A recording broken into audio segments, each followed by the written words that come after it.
Indian Parliament witnessed a fiery day as the long-awaited debate on electoral reforms and the special intensive revision of voter rolls, or SIR, finally began.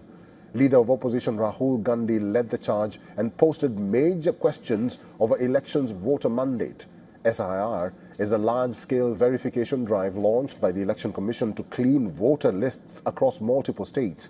But the opposition alleges the process is being used to delete genuine voters and tilt the electoral field.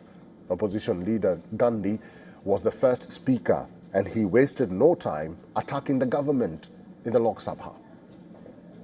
What does electoral reform require? What we've been saying.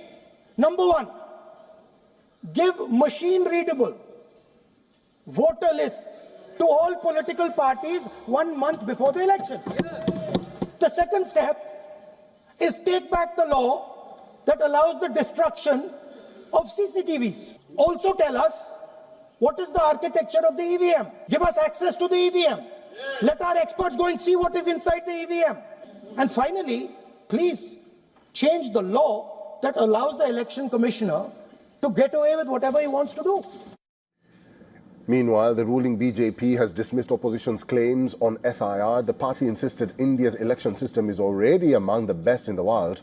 BJP members of parliament argued the SIR process is transparent, successful in states like Bihar, and essential to clean up bloated voter lists. Vote चोरी कांग्रेस को समझना है तो सबसे पहले vote चोरी कहां हुई थी अध्यक्ष सभापति महोदय?